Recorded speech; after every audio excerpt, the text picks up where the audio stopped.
അപ്പം നമുക്ക് റോസ്റ്റ് കടല എങ്ങനെയാണ് ഉണ്ടാക്കുന്നതെന്ന് നോക്കാം കേട്ടോ. ഇത് ഉപ്പിൽ വേവിച്ച കടലയാണ്, അതുകൊണ്ട് ഞാൻ സ്വല്പം ഉപ്പ് ഇടുന്നുള്ളൂ.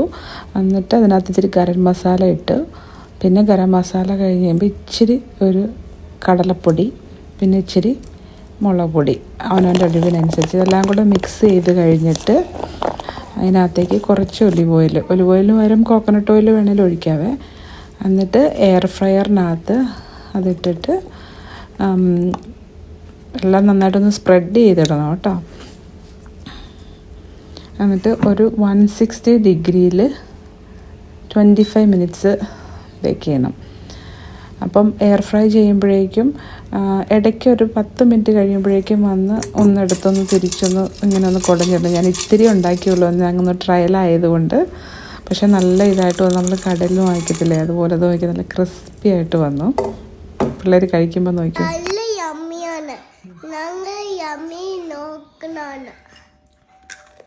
എങ്ങനെയുണ്ട്?